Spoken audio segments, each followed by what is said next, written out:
Real quick before we start, could I? Yeah. I just want to blow my nose real quick, okay? Yeah, of course. All right, yo. I'll be back in like 2 seconds. I just want to make sure Yeah. I clicked on your thing on time and everything. I wasn't sure Yeah. if it didn't start recording, right? Welcome to the Underground. Turn me up, bitch! My Little Underground with Peter A.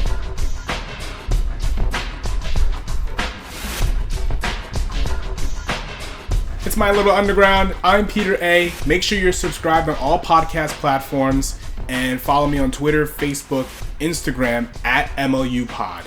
And today's guest is a returning one and one of the first guests on My Little Underground. In fact, the very first guest on the show. And that is Astronauto, who is known by John Velsor to the regular humans on planet Earth. And the reason why I pulled the curtain back on Astronauto and reveal the artist's true name is because John Velsor is a very multifaceted artist.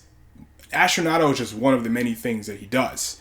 And he has his band Medicine Fish he's been playing with for almost a decade now. And they have a new album, Habitat, which we'll talk about. He's also one half of 3BC with Matt Beto of Rucksuck. And we'll dive into all of these projects. And the one thing I find very interesting about John Velsor is that when he writes certain songs, they don't actually find themselves onto any one of his projects for years to come. The reason why I say this is because he'll play some of these songs live and they'll never wind up on any album until a few years down the line. And the one thing I noticed is that some of these songs are some of my favorite songs that he's ever done. And we're going to dive into a lot of these hidden gems, so to speak. And, you know, the last time I talked to Astronauto, he was in a documentary that Tommy Cavanaugh directed.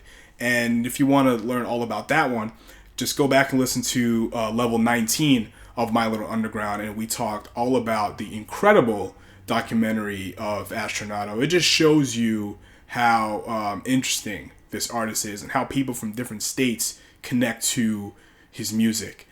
And now 2 years later almost, he's got a new album with Medicine Fish and hopefully some new Astronauto albums down the pipeline. So now let's talk to Mr. John Velsor on My Little Underground.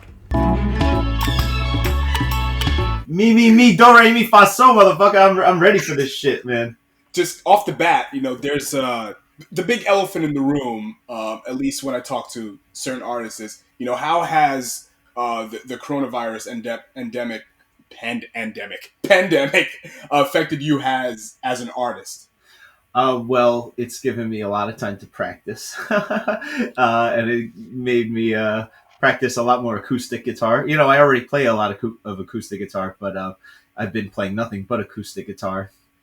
And just now, right before you called, I was practicing. I was learning a new song, so I've been working more on like finger picking, more specifically. You know, so right there, technically, it's like you know, it's done that, and I've been live casting a lot, as most people who play music and even do art have. And it's really open. Like, we would live cast stuff beforehand anyway, but now it's like it's really proven its value. It's really amazing how in touch we could feel still. While I don't even feel like it's been a month since I've seen anybody, because like we do these live casts and we're watching them together, we're texting, and of course it is different, obviously, but it is kind of cool. It has a bit of a creative excitement, you know, not to undermine all the awful things going on right now or anything like that. But it's been something I hope going forward people appreciate the arts a little more, you know, than they do now in our country, at the least, because everyone's turned to the arts. If you count, you know, acting, which you should, everything is art, man. You know, anything you watch on Netflix, no matter how crummy it is, like, it's people doing their craft, you know. And so you know, hopefully music and art and performance of any kind, like, is seen and treated a little more nicely. So off the bat, that, and it's given me a lot of time to think and a lot of frustration and feelings that will go into lyrics in the future and stuff. I haven't been writing right now. I've been working on some things, but we're just having fun learning songs and preparing for these live casts that I've been doing pretty frequently. And you know what's also interesting? Like the music industry is trying to like scramble to see how its artists can make money at this time because of touring. You can't tour and all this stuff. A lot of labels are saying, "Yeah, you just hit up our Bandcamp and buy this record." But like the industry side of things is like kind of in flux or in limbo, so to speak. I mean, it's gonna be fine, but it's like it's trying to find ways to make money during this time. But like just the artist from an art standpoint, you have a point. Like this is like your time to shine. This is the time to be creative because where else are you gonna go? You know what I'm saying? Yeah, exactly. And also, like with the music industry, who talks about the music industry in a positive light? It's been the bane of every musician's existence. Every famous band, you read their bio, and it's like they got big, it was exciting, and then their fight with the record company to get artistic independence. And then it's like half the fans turn on them because half the fans are just the public that aren't real music appreciators and listeners. They're people on the radio, and hey, you changed what's on my radio. What the hell? So that's a good thing. We've been becoming more and more autonomous as artists and musicians, and the old way has been dead for a long time now. It's talked about in every interview. How musicians now can do their own thing. And it's so much easier.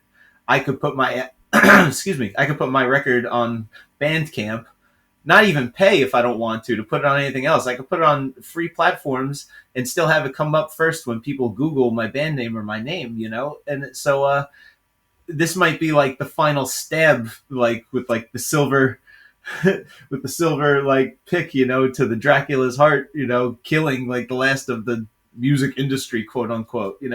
Who's a part of the music industry that is doing anything worthwhile, right? Every anything interesting is independent at this point. So that might be a blessing in disguise. That might be a good thing. There shouldn't be music business. Hopefully that's looked at as a period in time that in the grand history of things. Hopefully it's not always going to be the way it is with record companies and selling out to get big and blah blah blah. It's already not like that anymore. And hopefully people keep saying how the world will be permanently different after this. It's not just going to go back to being the same. Hopefully that will be one of the things that's different. Less people in suits, unless that's their style. Less suits. Involved in the music and artistic just process at all. That might be cool. And it's funny, like artists are the majority. You outweigh the suits. So the only thing they 100%. have is the money, and the one thing that these suits make sexy is the fame. And a lot of artists they like that stuff, and that's okay if that's who you are. Yeah, But you guys are in control now. The artists are in control. Like you control. Think about it. Again, we can't go anywhere. So all we have is your output, whatever you give us. Yeah. That's Yeah, what exactly. really matters. And I like what you said. It's like you don't feel like you haven't seen anybody in a month or two. Like this time and this quarantine time, like have you found it easier or just kind of just it's not even like anything has happened as far as like communicating with people? Is it easier for you to communicate with other artists or just anyone in general? It's I've been saying that's been like my tagline when I've been talking to my students or people that have been calling me just to say hi. It's like, thank goodness it's in this day and age that this thing, if it had to happen, even 10 years earlier, like even 5 years earlier, probably, we wouldn't have been able to stay in touch. And I give all my money comes from, music lessons, giving music lessons outside of gigging and art, and stuff and selling CDs. And I'm able to continue. About 3/4 of my students have continued lessons through Skyping. So thank goodness I'm able to like have I wouldn't have any income at all if this happened in a time where I couldn't figure out Skype on my computer, or and that internet connections are so strong, even though it's been around for a while, even that kind of stuff. Now it's like so much more stable of a connection and all that. And we're doing this interview right now, So yeah, it's kind of like at least it's got that nice timing. It's still difficult, It's nice to talk to people on the phone a little bit. That was like a dead art form for a while, and people have been calling on the phone, and that's nice just to say hi. That hasn't happened since I was in like high school. I feel like so it's been we're making the best. It's like an anti-holiday. It feels like it's like some sort of seasonal part of the year. Like there's like a seasonal greetings. Hope you're healthy. Hope you're staying safe. And there's something just like when it's Christmas time or and Hanukkah and everything. Like you talk about your holiday shopping and all that stuff. Where here we're all talking about our quarantine. So it's like it's weird. It's like almost I don't want to like say it's fun because it's not, but it's almost like a festivity without a joyous reason, like an observance of like a dark holiday or something. It's kind of it's weird, obviously it's been weird for everybody, but that's a good way to look at it. Like it's a holiday with no responsibilities. You don't have to shop for anybody. You can just talk to people. You know what I mean? Yeah, and it's been difficult, for all the fun. We're making the best of it. So yeah. I damn sure am making the best of this, doing freaking podcasts every other week. That's now great. I'm a lot more motivated now to do stuff. Before I had to commute somewhere, and you're just kind of drained at the end of the week, and you don't really feel like doing anything. Now I'm just home, so now I have the opportunity to create stuff, and I'm sure you feel the same way. Yeah, I do. It would be pure fun. The only thing that sucks for me is I really miss my daughter Penelope. I haven't seen her in like about 2.5, 3 weeks now. So if it wasn't for that, I would be fully enjoying it and like enjoying watching the collapse of Western society. Just like we were. Why not, man? Who cares? I don't. Everyone acts like the economy, blah blah blah. First of all, it's hard to give a shit when like most people in the world are doing better than you are financially, and hearing them complain about houses and shit when you're like living in a basement alone. You don't really care that much, and it's like shame on all of you, man. You're all flipping out because you can't get exactly what you want for dinner and your Amazon order right like the next day after you order it. Like, so what? Like I've been acting like it's a camping trip. I've been like eating peanut butter and jelly and grilled cheese and like trying to save my food so I don't have to go into the supermarket. Everyone's complaining about going to the supermarket every other day. It's like I've been in the supermarket. The first I knew about this, once like that one day that was a Friday or whatever, that Thursday night, I was like, why is there no shopping carts? And I went in and like, holy crap, like I didn't realize. And I was actually out of toilet paper, so it was like actually I didn't before I knew about all this like every idiot in the world buying the toilet paper for some reason, Thank goodness I went, man. Yeah, and I went once again like 2 weeks ago, and I've been still I spent like $150 and I've just been living off it. So like shame on people, man. This should be teaching you a lesson for you could really simplify and you could be doing so much better for yourself and the earth, and all the things people do, like the extra, things, TVs and cars and all that stuff. It's like people are always so tired. They're complaining about paying all the bills for all those things. It's like, hopefully people have time to think about how ridiculous that all is. And, maybe see someone like me, save for missing my daughter, which really sucks. Maybe they'll look at what we're doing. The artists are all like, woohoo, this is like our time, So maybe they'll look at what we're doing and realize like, hey, maybe there's something more to it than showing off to the neighbors, So, again, Yeah, hopefully some good comes out of it, Yeah, exactly. I wish like the hope is that people are just be more grateful for the little things. And me, as a single young man, I'm privileged to just have to worry about me. And the only thing I really miss is like going out to a diner. Dude, that's in my top three. That's in my top three. Yeah. Yeah. I miss Penelope, first of all. I miss the band, second of all, and diner food right away. Yeah, I was actually the other day I was trying to think of the top five, and those I was like those are the top three immediately. I'm not sure what the other two would be. I enjoy driving, but you could still drive, so I don't really I don't really miss that.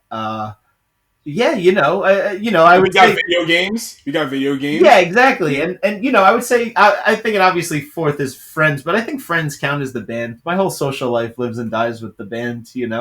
And it's the all only tied into your art anyway. All the yeah, guys you hang out with are people that either go to your shows or in your projects, you know? exactly. So yeah, I do miss seeing people and going out. I'm getting older, man. I don't know. It's fun, but it's also like kind of like getting exhausting to go out so often. So Yeah, I you mean, know, like I don't go to the club that often, so I'm usually, I mean, I yeah, work out or go outside, little social things. But a lot of times, I'm home because, again, we all need to just. I think this is great because I always say this, and some friends that I talk to agree. Like everybody needs their time for themselves, just to think, just to not do anything. You know what I mean? yeah. We all need that time. 100%. Yeah, and I've Yeah, been and that's the thing. Like with the new order of the way things are, you also have to be conscious of spending your time too much on the phone. You end up dude. checking things and doing things, and all of a sudden I'm like, shit, 2 hours have gone. Like I've never been on the phone this much, and I still have hours of free time, and like I'm still thankful for it because this is the time to veg on your phone. Like I'm not going to be preachy about like being on social media too much because it's our lifeline now, and it's how we are staying in touch. So it's not a bad thing. But I also like this last week, it's been like, all right, I gotta like put my phone down and not just put it down, but silence it, and like really. I realized I wasn't painting for like a few days, and I wasn't practicing as much, and I was like, I could be using this time so much, it's not cutting off from it, but limiting it, So not to sound like Dr. Phil type shit. I don't really care what people are doing on their phones. They could be Oh on yeah, what they of want. course. Yeah, it just makes you think about like the little things, like because that's all I do. All I do are the little things. Going to diners, going to concerts. As a wrestling fan, going to wrestling shows. Like those are the three things that, like, damn, I wish I could do that now. But other than that, I'm cool, man. I'm Yeah, good. yeah, man. And again, it's keep it a lesson to keep it simple. And I've been enjoying the unwind time. Of course, I miss going for walks in the park. You can And still do that. and I You do can miss still do that. playing shows.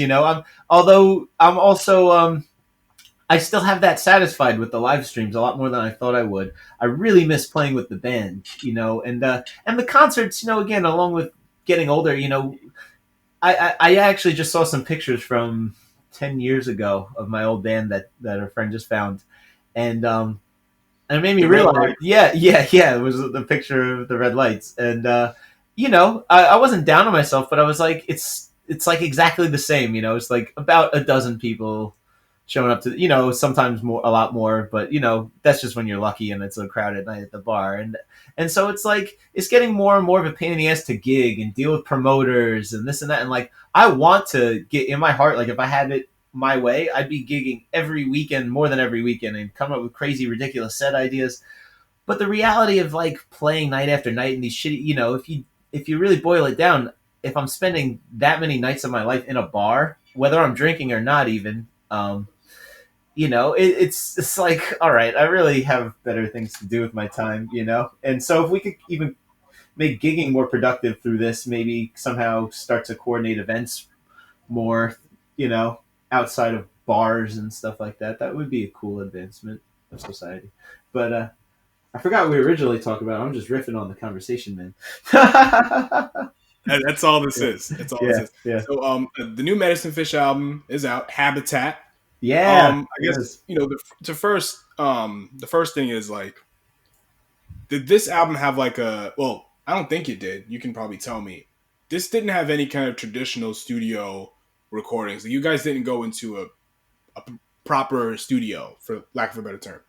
Lack of a better term, no, we recorded it in first Nick and Faith of Rucksuck's house in Pennsylvania, and then we recorded the rest of it at our rehearsal space, the barn, which is Ryan's garage here in New York. An incredible garage. It's not an ordinary garage. No, it's not an ordinary garage at all. It looks like a barn. That's why we call it the barn. And you walk in, it looks like a regular garage tool shed, but it's got a second floor loft. You walk up, and it's the coolest room ever with paint on the walls and every instrument and the PA system and everything. It's a full on rehearsal. It's the best equipped rehearsal studio I've ever had.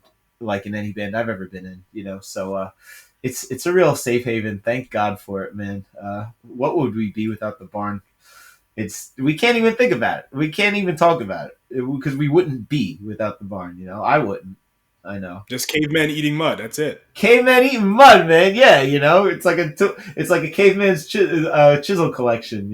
It's like can't survive in the wild without a chisel collection.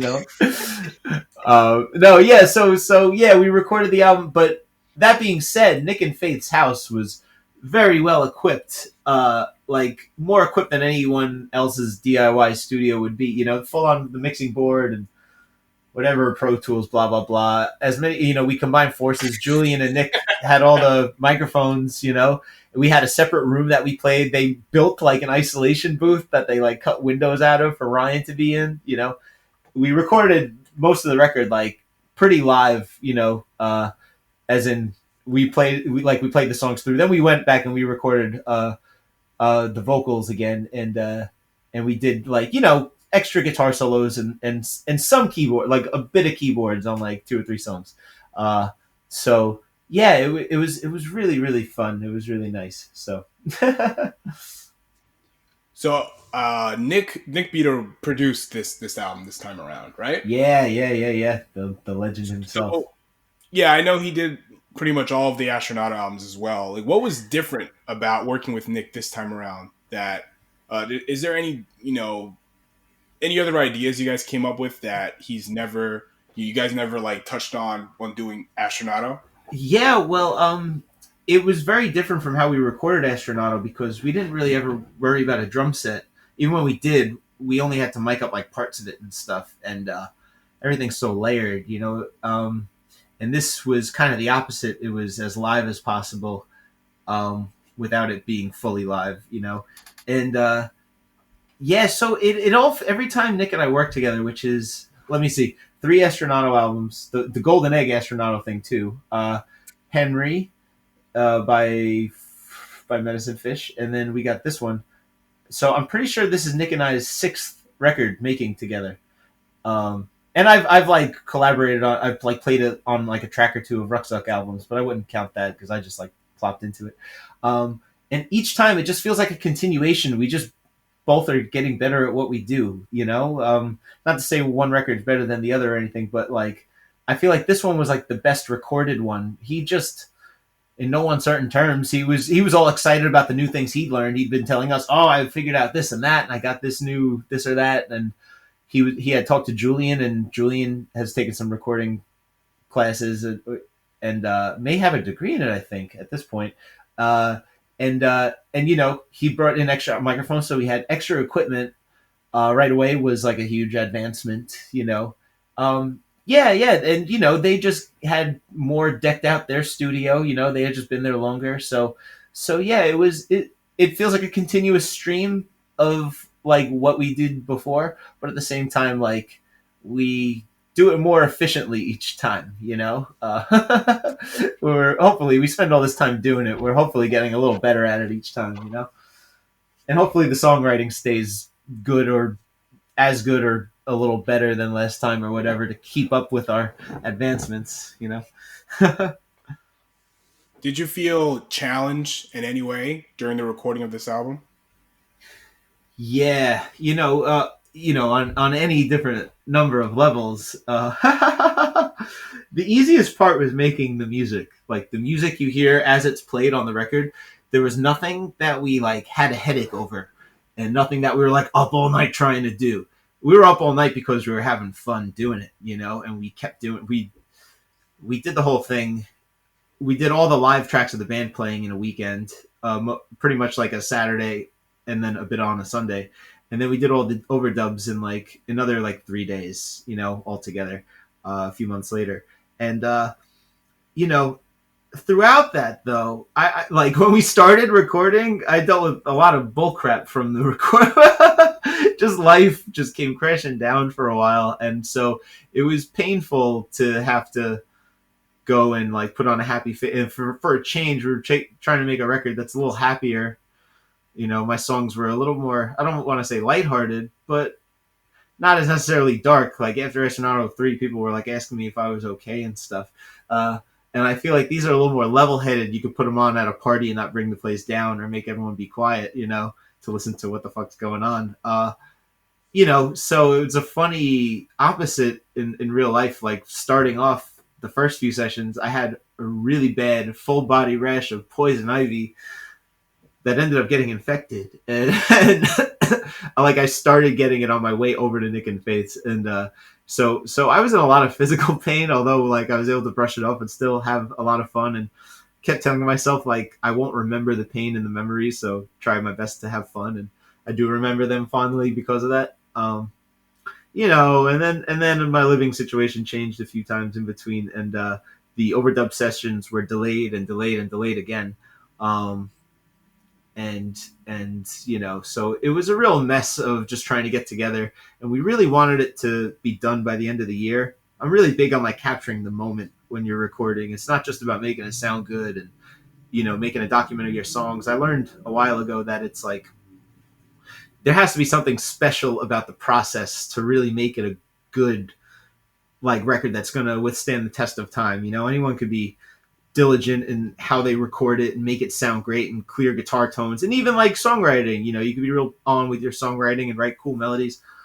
But I've noticed the albums that I had more fun making are the ones that people still talk about and still listen to and have more plays on SoundCloud and this and that. So I wanted to finish it in a certain amount of time, as we all did, and so it became a real headache trying to get together, and we recorded it like kind of on the fly the last few sessions.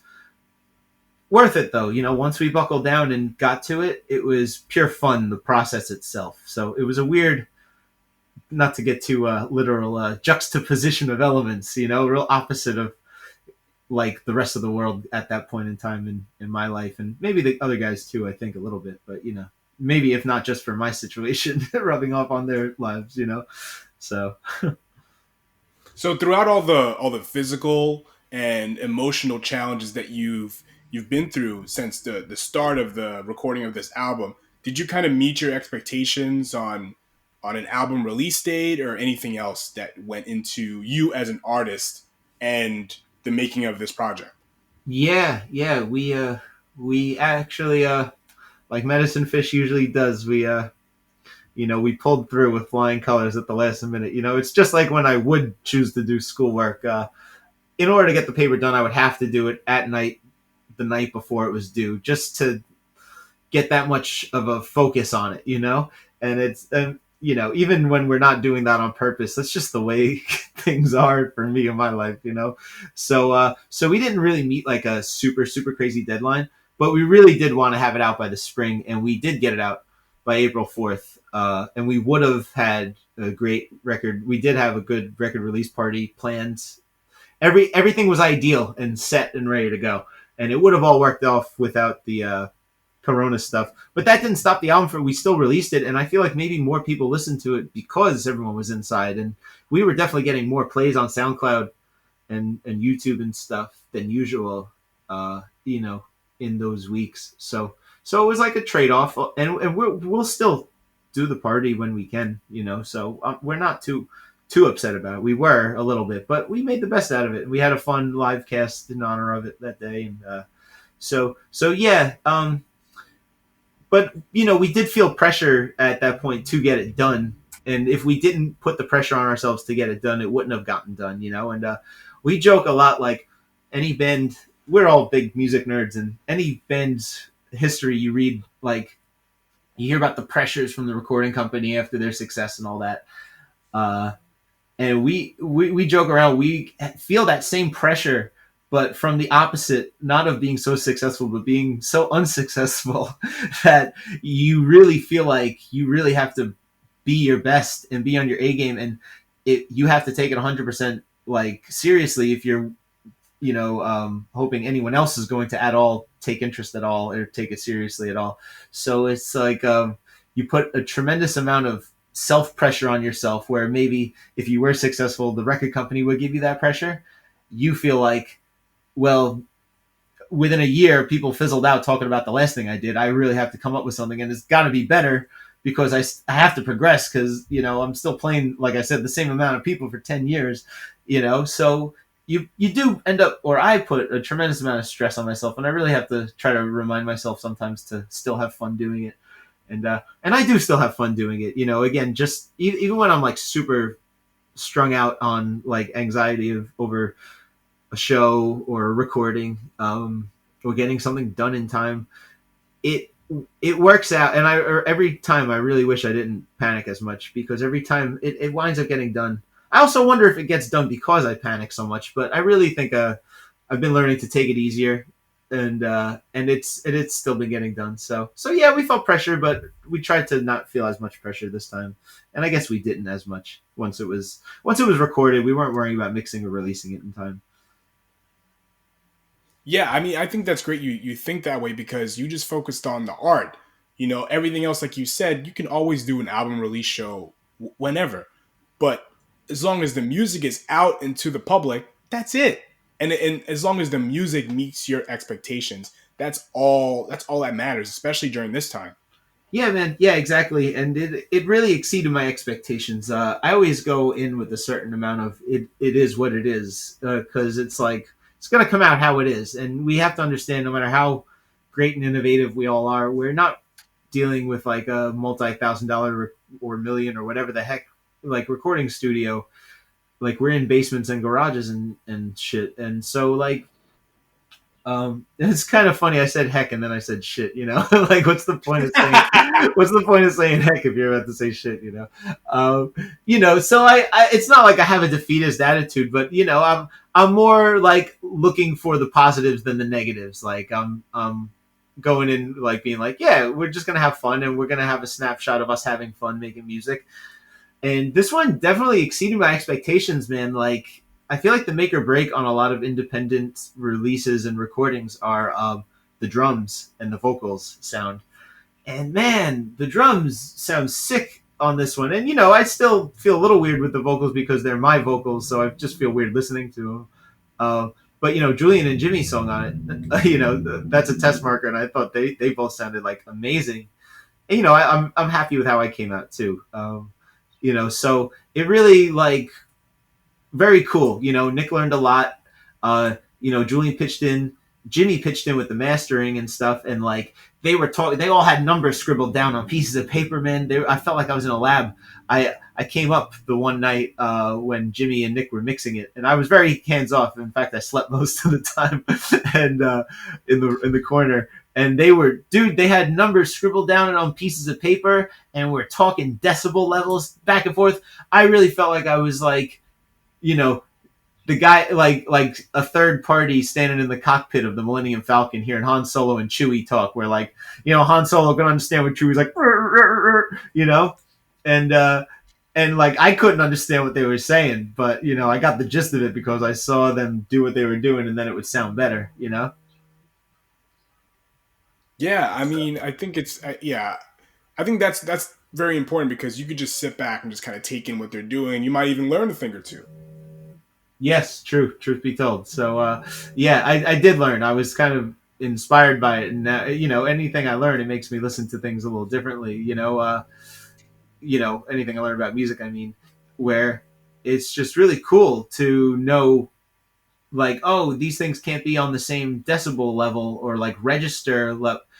What frequency, I guess, like, if things are at the same frequency level, they'll clash, and to make it sound a lot clearer and brighter, you want to put everything on its own frequency level. So that's what, like, a lot of the numbers Jimmy and Nick had scribbled down. So even though I, like, slept through a lot of the mechanics of it, I still did learn a ton of it, stuff from it. I didn't learn any of what they did. I mean I learned, like, what goes into it just from watching them. So over the last decade or so, you've had a lot of songs just stashed in the vault, and you've started to debut them and play them live as the years went on. But a lot of these songs never really ended up on different projects until like years later. And I'm going to go through a few of them that I think stand out. Cool. Like Trains, for example. Yeah. I mean, I remember you playing this song live like 5 or 6 years ago. So how old really is Trains? And later on, it's the first song on the 2020 Medicine Fish album. You know? Yeah, man. Yeah, yeah, yeah. It's so cool that you know this stuff about it. Yeah, man. Trains. I guess I finished writing in 2010, and the original idea was from 2000, like 5 or something, and then I brought it up to a guy I was working with in 2007 in a band, and it became. And he wrote lyrics to it, and it was a little different, and it was called "Sun Scorched Train." And it was pretty different. It had like the same chords and stuff. Um, and then I kind of remembered it in 2010 when I was like on a songwriting spree, and I didn't remember any of how he sang it or anything. But I took my chords and I just like wrote a melody and new lyrics over it, and mentioned the word train in the end as like a nod to the original lyrics or whatever. But yeah, so it was a long time coming, that song. It's been laying around for like a minute. As you hear it though, and the old version that I had with that guy, we never like finished it, and we never played it live or showed it to a band, which is half the reason why I don't remember how it actually went. Like I didn't have it written down or anything. I just kind of like took what I remembered from it. But as you like hear it composed, whatever, 2010 is when I wrote it. So a good 10 years ago, yeah. Crazy. And it's one of my favorite songs you probably ever done. Love Thanks, it. man. Thank you. I appreciate that. So the closer of Habitat, rocking my homemade tie-dye shirt, and this has been a live staple with you guys for years now. So how did this song start? Like, what's the origin of this other fossil? Yeah, man. That's the other. Yeah, that's one of the other old ones on it. 2008 when I started the band, the Red Lights, with my cousin David, and my brother Thomas joined like 2.5 weeks in. But the first day, like, it was just me and David and my friend Robbie, which Robbie C. Man. Yeah. We went to the studio, the rehearsal studio that me and Robbie rented at the time.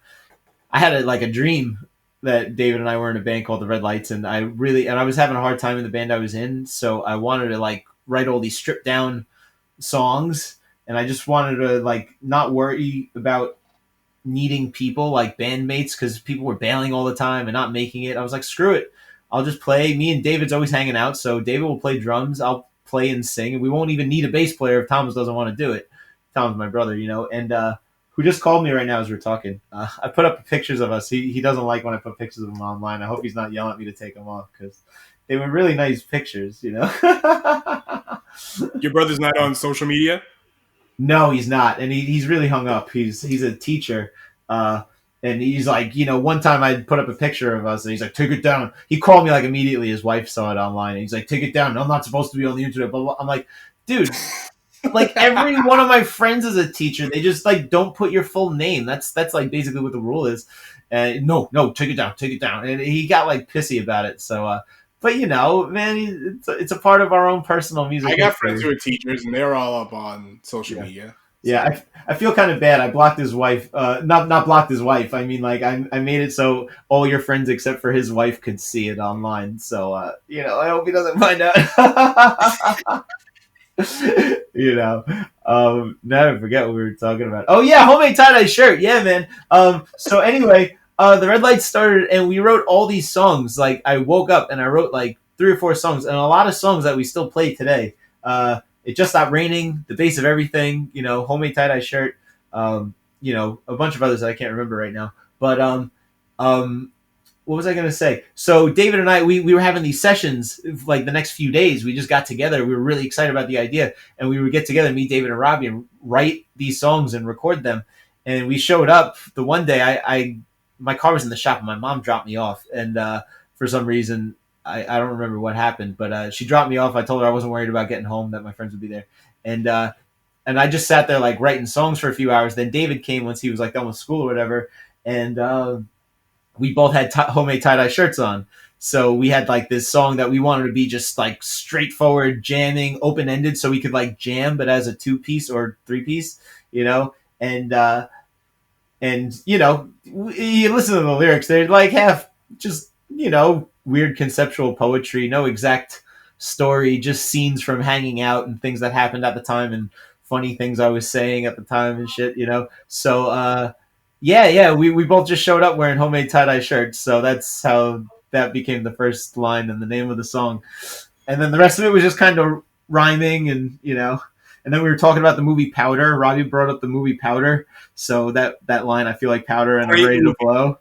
Yeah, I never actually saw it, but the line is like because Robbie was talking about the movie, and you know, yeah, we were just kind of messing around, and through the years, it's kind of evolved into like it's got like this intricate middle part that we like go batshit crazy on now, and and we kind of like it's just been like a lot of those songs. The reason why we have a lot of those old songs that end up on newer records, they're like half new songs, half old songs, is because like David and Jimmy were like fans of like the Red Lights and the bands I had beforehand, and a lot of those songs didn't really get played too much because like I wrote them, and then the band would flake out and we wouldn't be able to gig that much, and then we broke up, for a long time, and I didn't want to hear those songs, and it upset me. And also, like every artist, I felt like what I was doing at the time was better than what I did, so I wasn't interested in going back and playing the old songs, and then through the years I've started to feel nostalgic about them, and a lot of times Jimmy and Julian will like bring it up,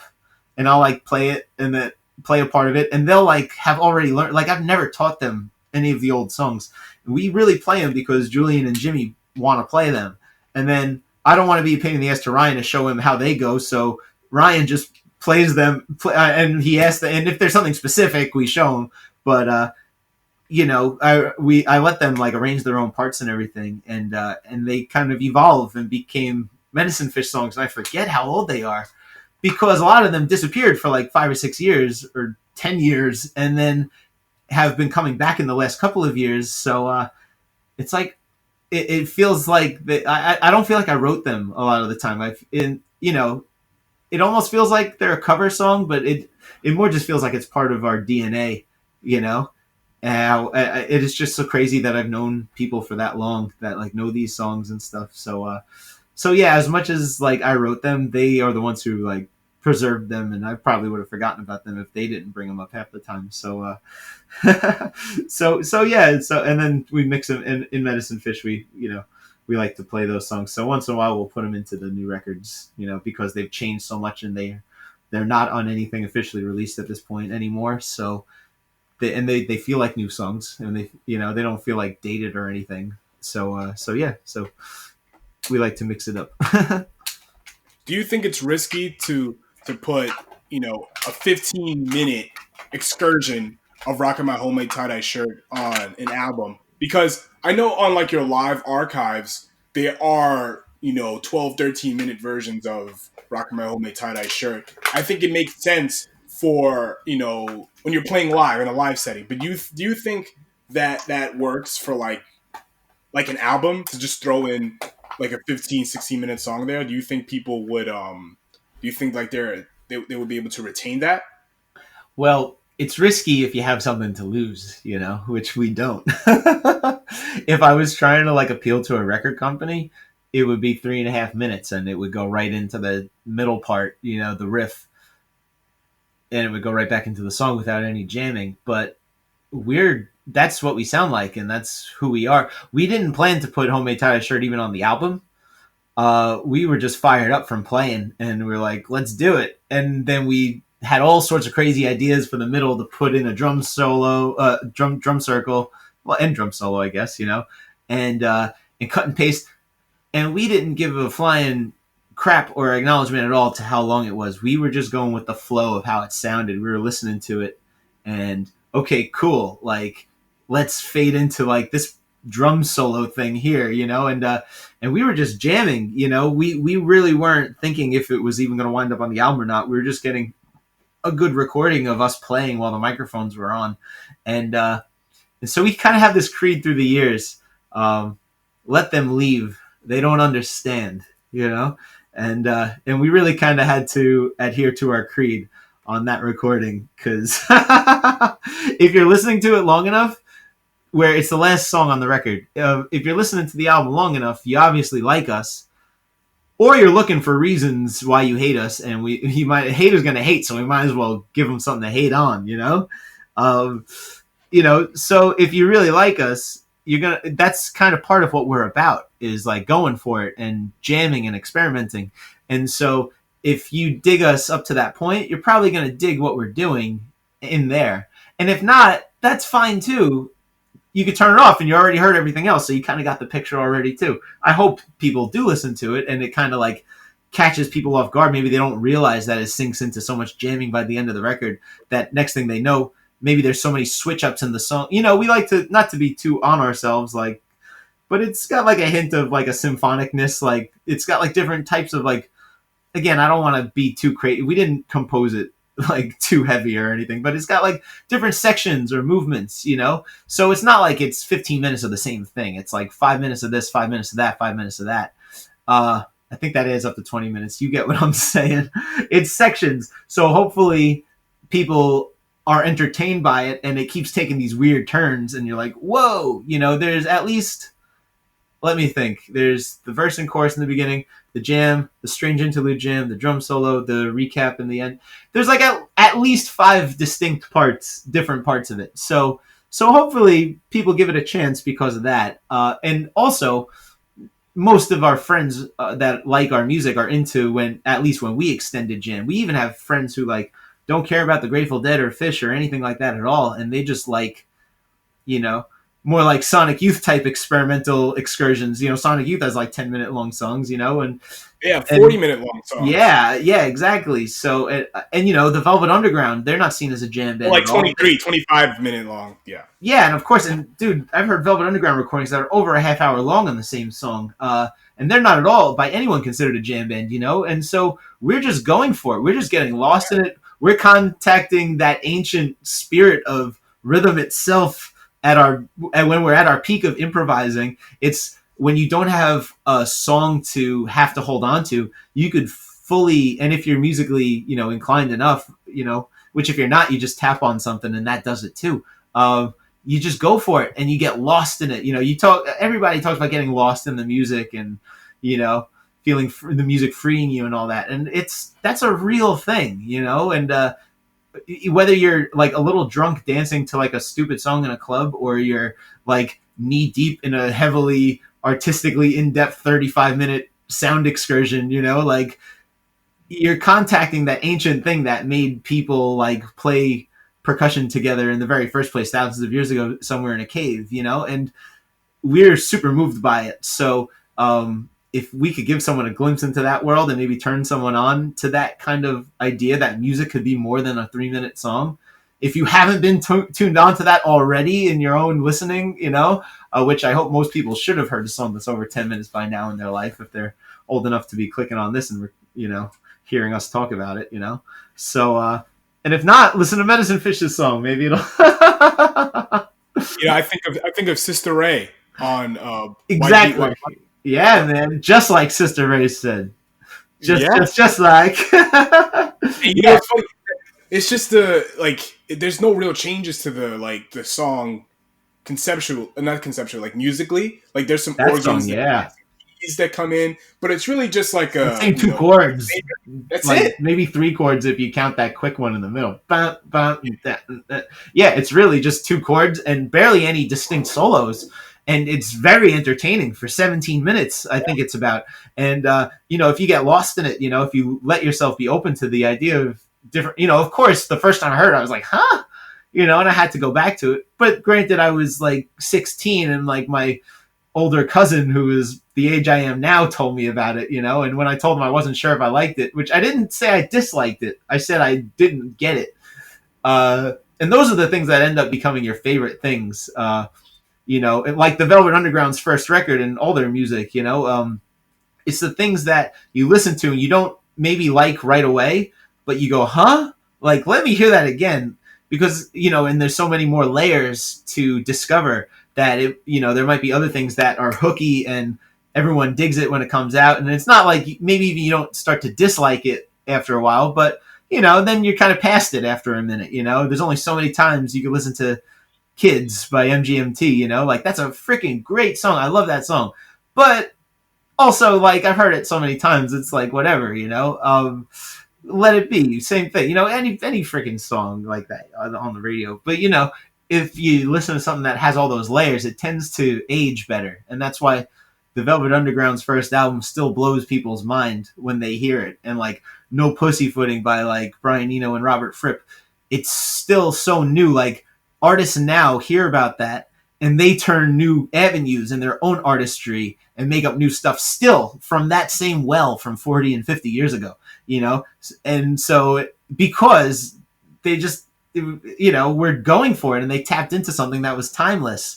And the Beatles music, you know, it's not always weird shit that does it. You know, the Beatles tapped into that time. Mozart, it's like it always existed. It's rather than like the person composing or writing it, it's like they channeled it from the universe. It's like, and it feels like it's always been. And our much smaller, humbler scale, you know, that's what I was saying when we play our music, like those songs that have been around, and it feels like we didn't write them. It's like, you know, it really feels like we're just tapping into it. You know, like these are the world or our community songs, and you know, I just happen to have my antenna tuned into that frequency at that point, at that moment where I happen to be the one to write the words down, you know.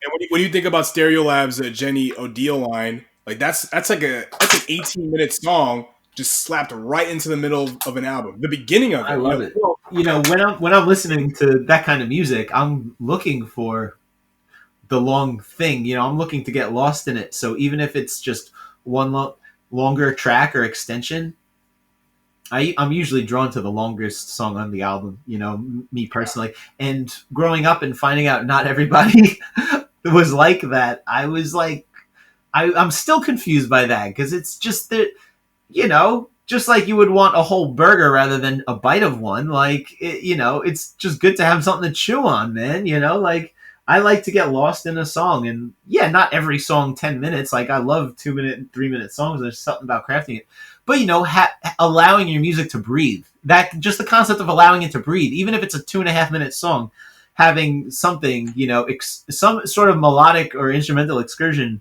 you know, somewhere on your record or listening experience, just makes it more interesting and more cool. You know, something to get lost in. So.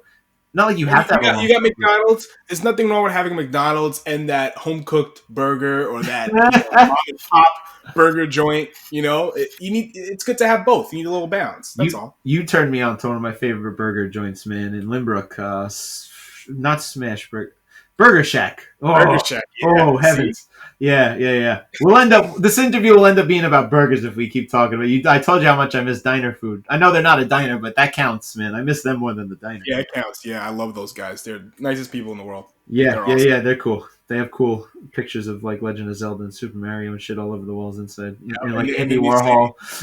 So it's like all things I think are cool through my life. Yeah, they're like, put your phone down and talk to each other. Pretend like it's the 90s. They have that thing. Yeah, man. I feel it. I love it. Yeah. I love that shit. I want that same sign when people walk into my house. when people are allowed to walk into my house again, you know? Oh, right. Yeah, exactly. I want to talk about, you know, some of your other fossils, Close or Far. And you played this live for years, whenever you do a solo set, and then it found its way onto Astronauto 2. And, like, what was the reason, like, this song was kind of delayed to be put on an official project? Were you just working on it and you just wanted to test it out live? So what's the story? Well, that song and Just Like Me, like those two songs I wrote pretty close to each other, and they're very like similar. There was this demo like EP that I put out that's not available anymore, that most of the songs on it have become like either medicine. I think I have it somewhere. Yeah, you do probably. I think you do.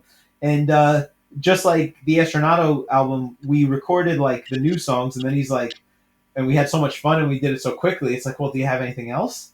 And I showed him Just Like Me, and we also recorded. I had the idea to record Luna, but I didn't know if it would be too hard. I had written that song a few years ago, and so we like just went into it just like, well, I wish I had some like nice versions of these songs, and I just never brought them into Medicine Fish because they never worked as like full band songs. You know, they just weren't.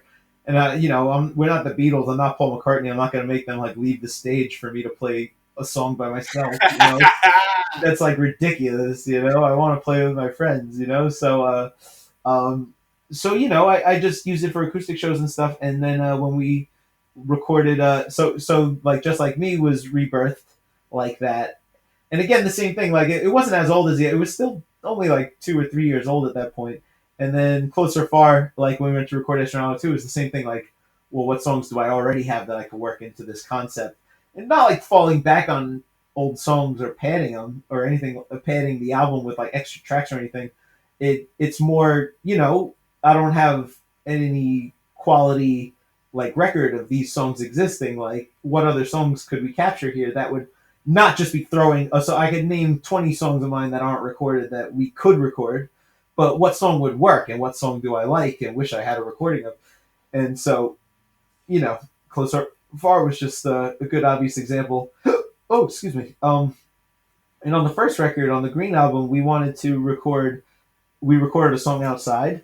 We recorded the song "The Old Lion" at like this little park place right by where Nick and Faith were living at the time, and we just wanted to. Then for that one, they had found like a mountain peak by them, and we wanted to record at the top of a mountain at midnight, And so he was like, "Do you have any acoustic songs that we could record at the top of the mountain, with the mobile recording device?" So right away, I was like, "Yeah, Close or Far." I love playing that song alone because I could like self accompany myself on it and stuff. So yeah, we delivered your song, Chief. Yeah, we got that song. We got those crickets and shit. That's not some shit out the window. That's some real. We were actually on top of a mountain recording it. So yeah, it served the function, and I wanted to have a better quality recording of it. So yeah, speaking of crickets and stuff, like as we're recording right now, like I still hear the sound of the birds outside my window, and I like thought that. I heard that. I wasn't sure if that was you or because I'm sitting next to a window, but I'm in a basement, so I don't really hear too many birds chirping or nothing. Yeah, I did a few podcasts in a park in Babylon. Some of the best shows I've ever done because of just the background ambiance. It's just ambiance, yeah, man. It's I incredible. wanted to keep some instrumental music playing in the background, but I didn't want to fuck up your recording. So yeah. Oh yeah, like iTunes probably throw me off. Because yeah, some free jazz just wiling out in the background. Then it sounds like a cafe conversation. Yeah. Oh yeah, man. Actually, I would have put on some vaporwave, man. I've been listening to a lot of vaporwave. That's been like my quarantine soundtrack. You know vaporwave, man? I know a little bit of it, but I don't. There's only a little bit of it. It's all kind of the same. You like Witch House? What'd you say? Witch House? You know about Witch House? No, I don't know about Witch House. It's like a strange like form of ambient music that has some like hip hop in it, some trip hop. Oh, cool. Yeah, and the greater genre of like retro wave and like chill wave and chill hop and all that like instrumental kind of electronic music that's like floating on the internet. Like I've been putting that on a lot lately. Just it's good thinking music. It's like Brian Eno had this great quote about ambient music. He said it's music that doesn't demand attention but rewards it. And I kind of like that idea. And also That's amazing. Yeah. And I've been listening to, the music I listen to for so long.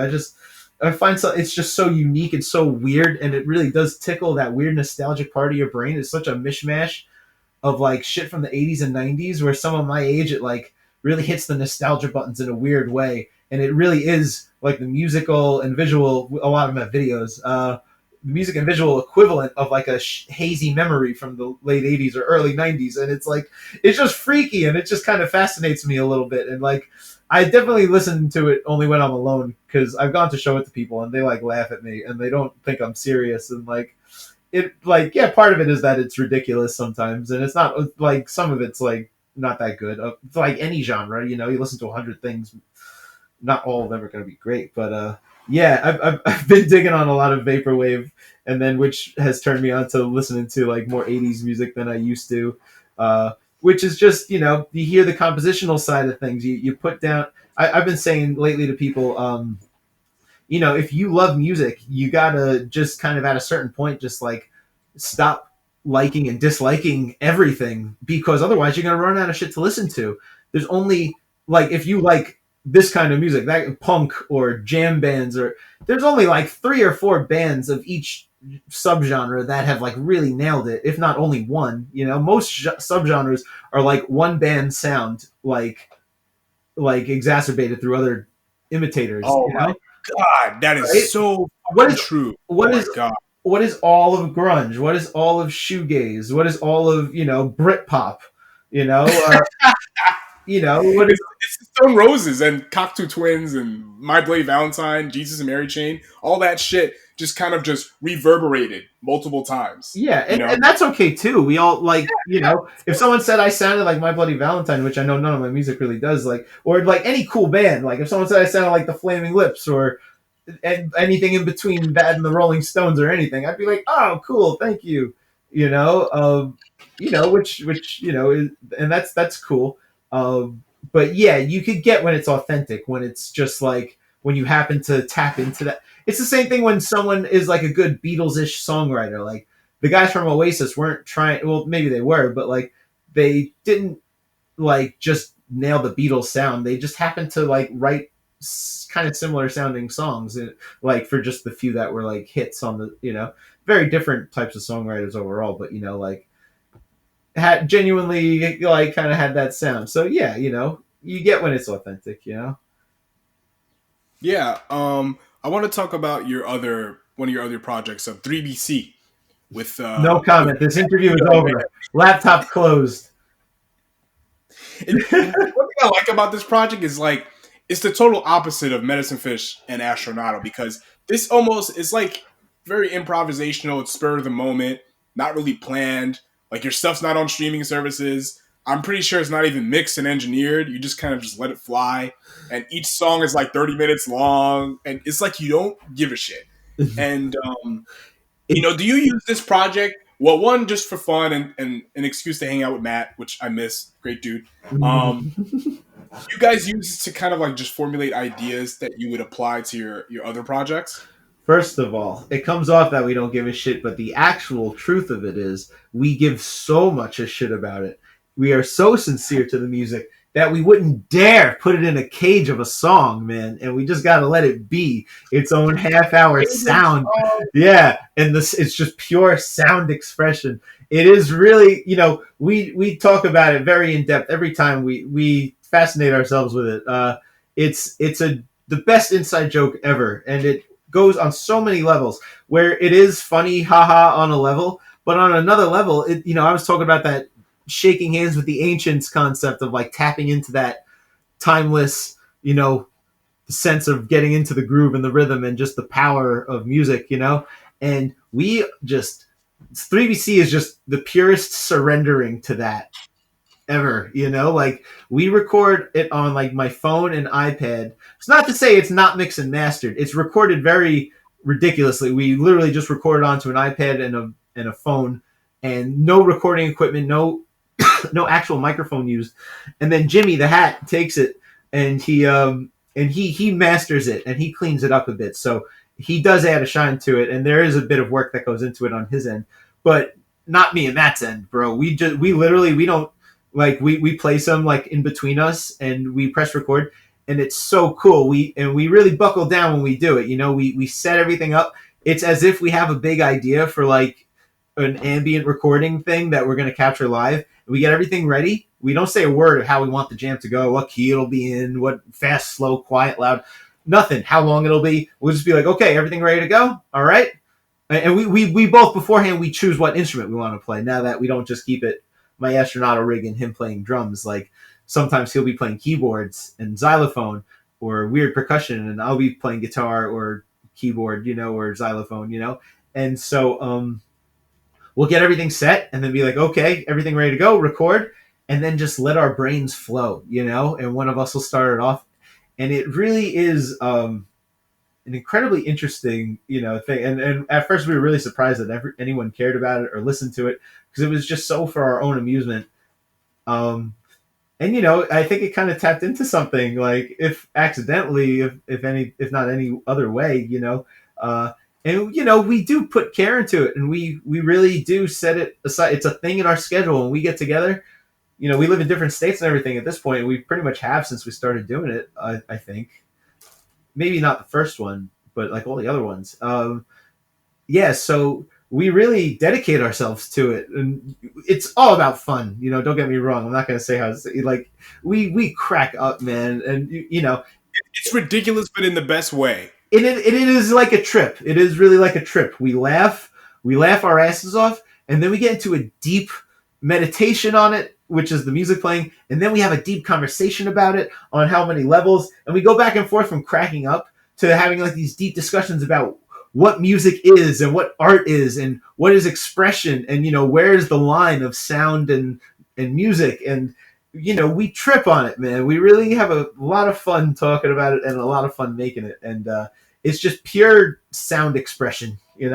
So and I do fascinate it, and I don't mean to sound like I pat myself on the back with it, but we are kind of excited. It is kind of something weird and unique. It's like this garage ambient, like experimental non-rock. It's pretty fun to be a part of, and I feel privileged to not just know the people in 3BC, but to be one of them. So Yeah, and I look at it as like kind of like what Insane Clown Posse did, because on the surface it sounds like, oh, these guys are a bunch of jokes, they're a bunch of idiots, but when you really just like dive into who they are, they're really fucking creative. You know what I mean? Like the whole idea of what the Joker cards are, it's really creative stuff. I don't think they get a lot of credit for being very innovative in that sense. Bringing this dark carnival thing, it's like a pro wrestling storyline. It's incredible. Like 3BC is kind of the same way. Like on the surface, like these are a bunch of idiots just being stupid, but they're just guys. They're just guys who are just doing it just because they love doing music. That's what it's like the non-music industry project. Oh yeah, everything. The songs are 30 minutes long. Yeah, everything. If I bring that up. Again, yeah, like I know program directors. If I bring 3BC to them, they'll tell me to get the fuck out of here. You know what I mean? So I think it's great that let them leave. They don't understand. Let them leave if they don't understand. Who cares? And exactly. It's if music were a sculpture, 3BC would just be a fucking pound of clay, man. It's just it's the real thing. It's just sound matter. And. Yeah, let them leave. They don't understand. It's the ultimate lesson to not judge a book by its cover, because all the album covers are like funny parodies of like classic rock albums, and we have the word bong inserted somewhere in the title. Yep. And it's like so ridiculous. It's so like, funny. And if you actually click on it, I was surprised the one time we did a 3BC show in my basement at the time. I was like, See? What a cross section of creative people. It was all the best musicians. There's this dude that I know who's like the most amazing classical guitar player I've known that wasn't a professor. And even then I've heard him do crazier shit than I heard the professors do. And he was there digging it, and like every like so many songwriter people and a lot of musicians from the neighborhood, the guys from Defunct Tone, and like, I'm pretty sure your brother was there, one of them at least, if not both of them. Were you there at that time when we did the concert in the basement? Was I? I don't know. It was an after party it was Ruckzuck and Medicine Fish. Oh, look at that. I got the poster from it. July 21st, 2018 is the day it was, yeah. But anyway. I don't know. Probably way past my bedtime. Yeah, it got late, bro. It got late. We started at like 11:30. Yeah. The other time we started at like 1. Yeah. Yeah. What'd you say? Okay, some of the album titles for 3BC. So you have Unbong the New Milford, Bagger's Bong Ket, Music from the Big Bong. Yep. Long Bong Silver, Plastic No Bong. Yeah. These are great. 3 Bongs, Exile on Bong Street. I'm sure the Rolling Stones will send you a The Rolling Stones are going to send you an invoice sooner or later. All these bands will. No, it's all right. Nirvana will. Dave Grohl will send you an invoice. Like, who are these Bong guys? And then you'll tour together. Watch. Yep, hopefully that's what. And and if we get sued, that would be fucking awesome. Can you imagine if Dave Grohl sued 3BC? Like, we would never be able to stimulate that kind of publicity. No, fuck that. He'll sign you guys. He'll sign you the Roswell work. Oh my god. Good. I hope he does. Yeah. So let's talk about like the opposite of 3BC, like as far as like character wise, is Astronato. Because I feel like just on the surface, like Astronato is a spaceman who just thinks about every little thing that he does, and it kind of comes out that way. You know, he's a Oh, scientist, so to speak. Like the I, three BC guys are just dudes hanging out in a basement, and they just end up making these these grandiose projects. But Astronauto's a guy who just thinks everything out. Now with Astronauto, was there a plan? Is there like, okay, we're gonna do this? Midnight in Limbrook. What was it? Limbrook Moonlight. We're gonna plan this out. This is how it's gonna go. it really couldn't be more of a mix of both, man. It's like I get painfully exacting on a lot of it, of like how the part should go and stuff. But then there's like also this fuck it and go type mentality of how we pull it off. Like most things on the Medicine Fish album and the Astronaut albums, most things are one or two takes. I'd say most things are two takes, just because we'll do two just to be sure. Uh, there's definitely things that are three and more takes, but most things are either off the cuff or one or two takes, So, we construct them very carefully, but that's not to say it's all pre-planned. Not all those who wander are lost, kind of defined. We have it open to breathe, where I have really exact ideas, like a song like "Look at Me Tomorrow" off the first record, or "How Can We Know" off the second record. Those songs, I knew exactly how I wanted them to sound, and like got them as best as I could, like compositionally.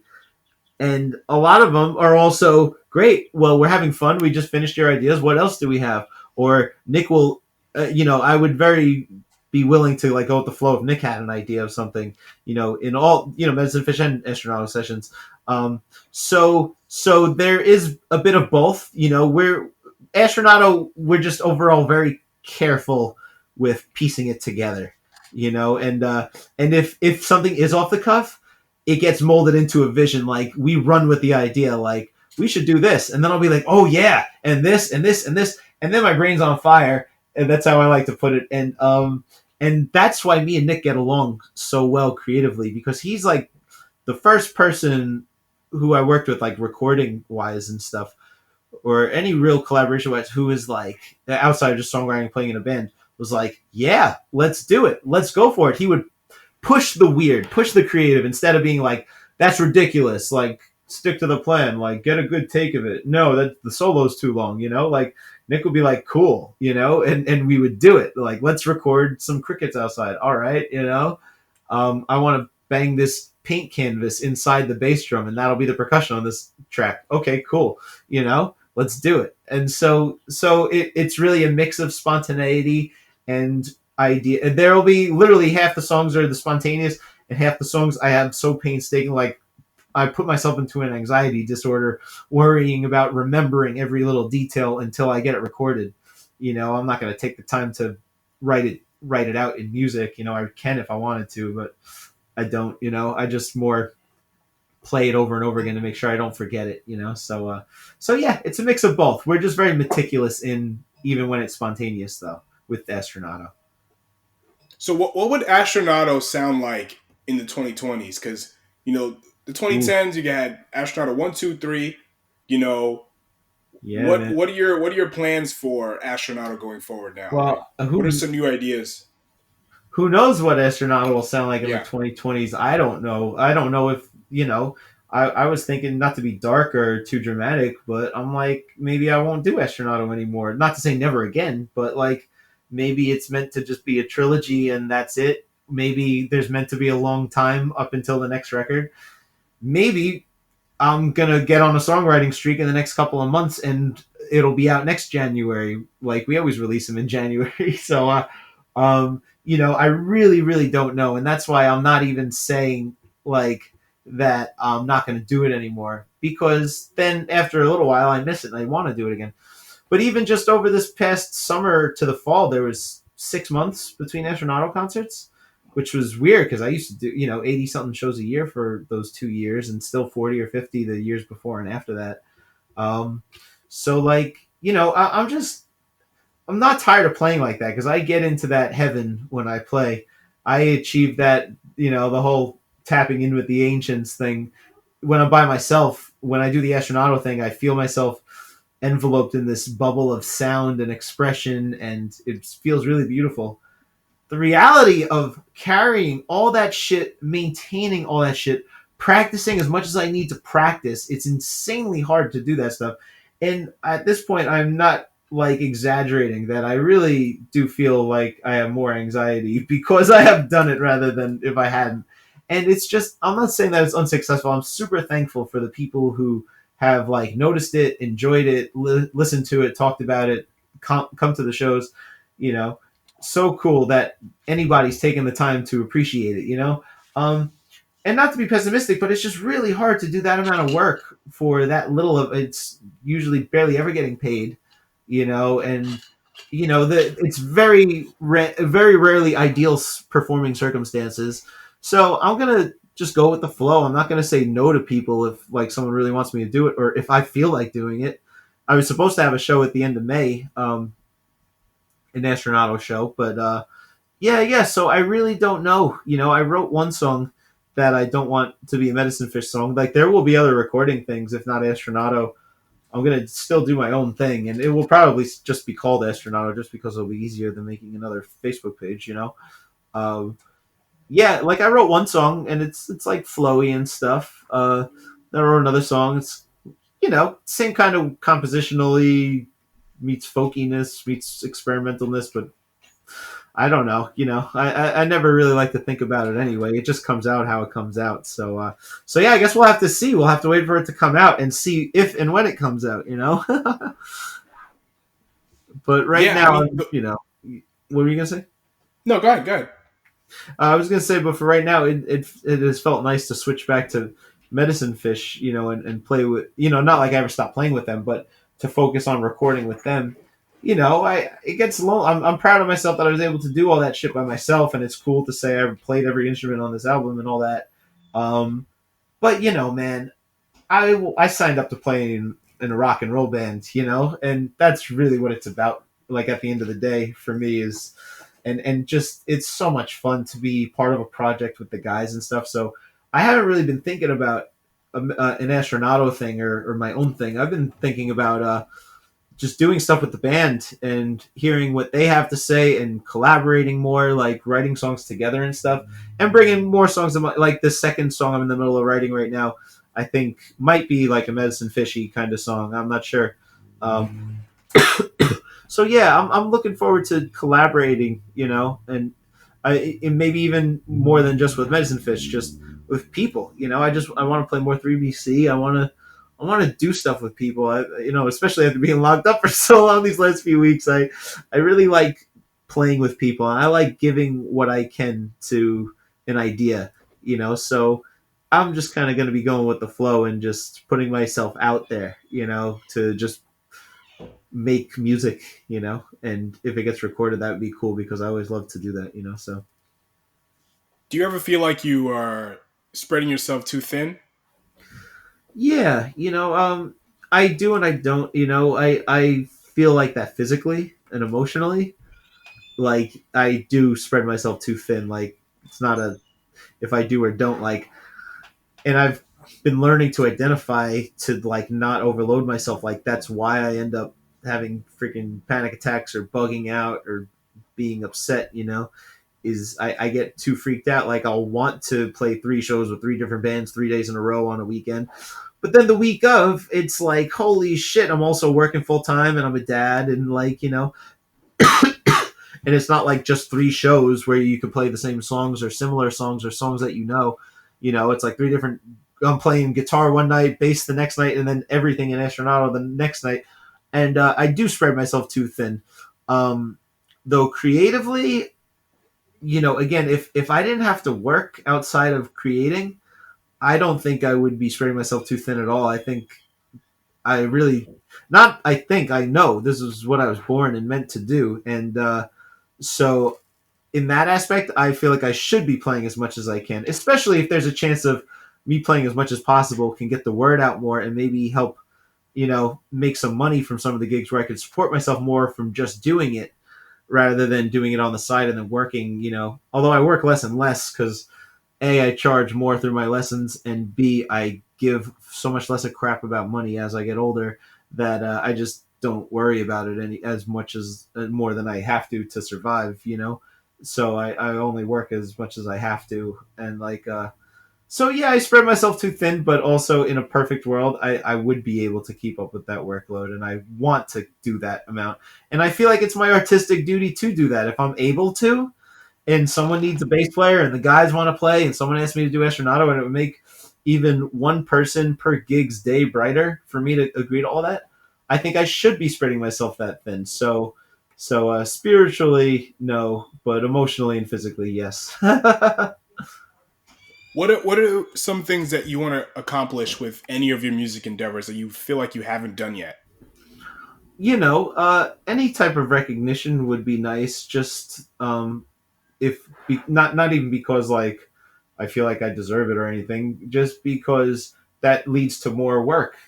If more people know about a record that you made, you're gonna have more stuff involved off of that record, whether it's playing gigs or recording with someone or doing something with someone like project wise.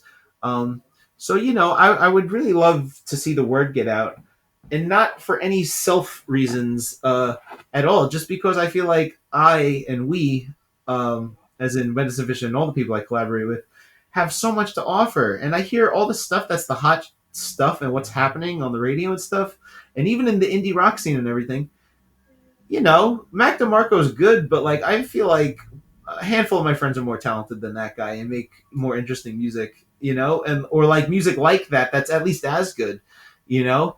And I just we were talking about the pace I keep, spreading myself thin. Like if I were making money off of it, if it had any amount of, and I'm not even talking about like big time success, like anything in like being mentioned in any sort of article or anything, just getting paid gigs in town, like if we had just a little bit of that, um, I would totally be able to keep up with playing 5 nights a week, and I would totally want to be playing 5 nights a week, especially now that I don't live with my daughter.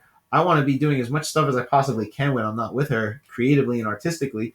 I want to, just like I always wanted to do since I was a little kid drawing, I want to fall off the face of the earth with my creativity and my drawings and art and music. And, I just, I want to dive into it. So that's one thing I would like to see is just the art and music be able to sustain itself more. I don't even want to put it as in more recognition, like I said before. Like rather, I would just like to see it, be able to sustain itself.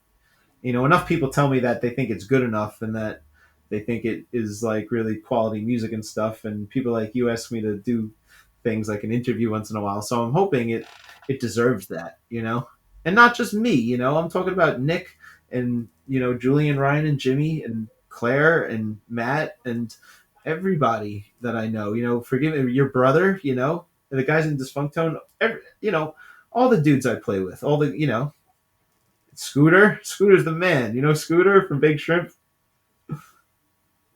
No, Yeah, he's a good dude. But anyway, yeah, so that's one thing I'd like to see is the word get out, especially if I people are going to be think more.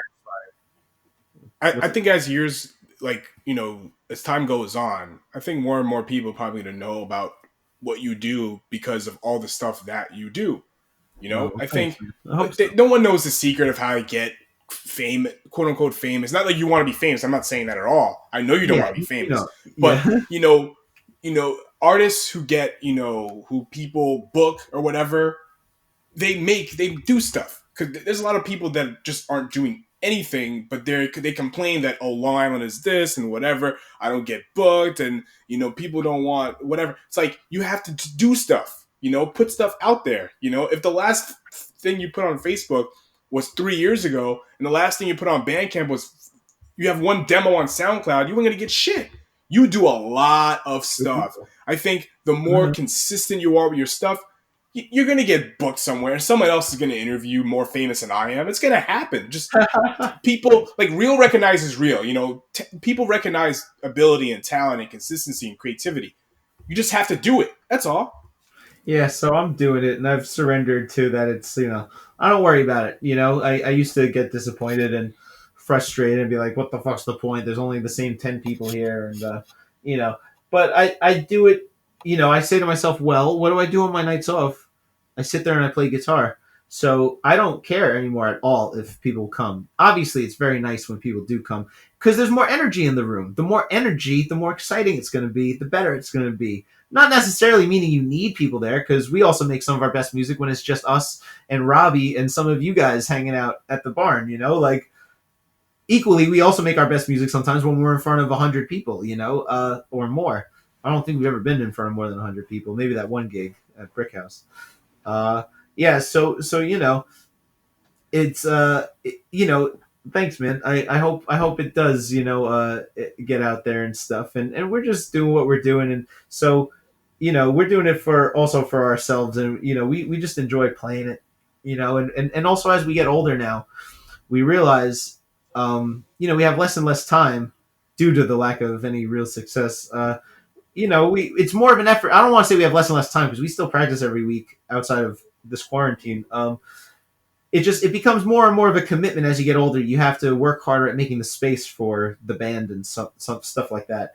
And so we appreciate it that much more. And so maybe we don't care anymore if people show up or not, or if we're playing at a nice place that was a big gig that was hard to get, or we're playing at Patty's. We'd rather play at Patty's and cool if people show up, but really it's an excuse for all of us to get together on a Friday or a Saturday night and jam twice that week, than just getting together once at the barn. So at the worst, it's always going to be a part of who we are. So I've surrendered to being upset and getting mad when the guys aren't able to commit as much as I am because they live in the real world and I've gone off the deep end. I can't expect them to follow me or nor do I want them to follow me. I wouldn't wish this freaking ridiculous cocktail of a life on anybody, So, it's more just you accept and celebrate what you can, So yeah, we're not ever going to stop doing it. Even I've tried to stop. I've wanted to stop. Part of me still does want to stop, but I know I never will and I never can. So, so yeah, well, hopefully someone will catch on. Yeah, just make sure. Look, Fiona Apple just put out her first album in 8 years. I just saw that right before I hit you up. Yeah, cool. And it's incredible. It's an incredible album. Cool. Because she lit in her house. I think she has a studio in her house. So dope. She disconnected with the entire world. That's what it looks like, and just created, just made art. That was it. Because that's what you're kind of doing, and everyone's raving about it because it's actually really fucking good. If it's good, people are going to care about it and talk about it. Oh, cool. That's all. Awesome. Well, we're fighting on the front line. Yeah. Oh, yeah. Thanks again, John. Another great conversation. Where can people follow you and listen to all your stuff from Medicine Fish, Astronaut, 3BC, whatever else you got going on? Well, we're on Facebook and Instagram and all that, of course.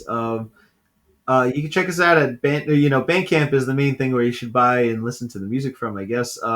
Be astronauto.bandcamp.com or medicinefish.bandcamp.com.